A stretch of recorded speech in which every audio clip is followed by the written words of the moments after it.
For over a century, banks have been the guardians of money. They managed accounts, loans, transfers, and investments.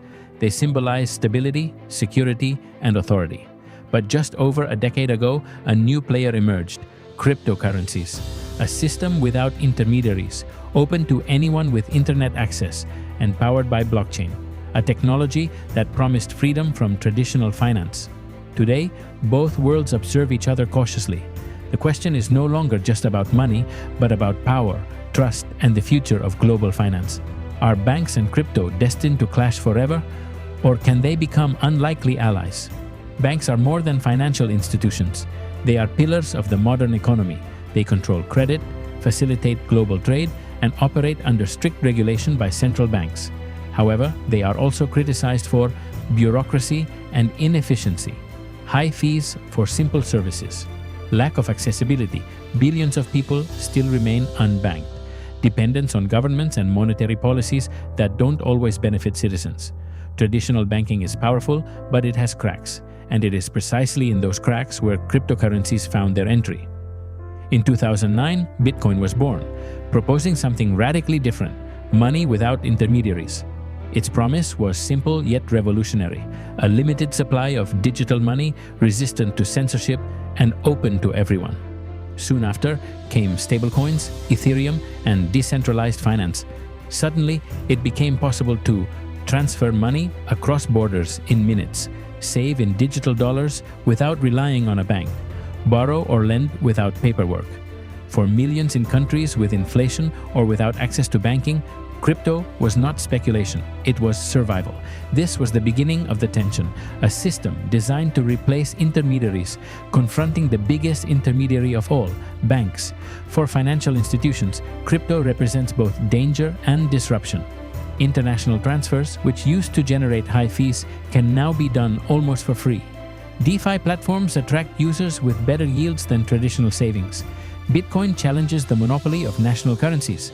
That is why, in the early years, many banks responded with rejection. They issued warnings, restricted accounts of crypto companies, and lobbied regulators to tighten rules. But the story didn't stop there, because where some saw risk, others saw opportunity. Gradually, some of the world's biggest banks began experimenting with crypto.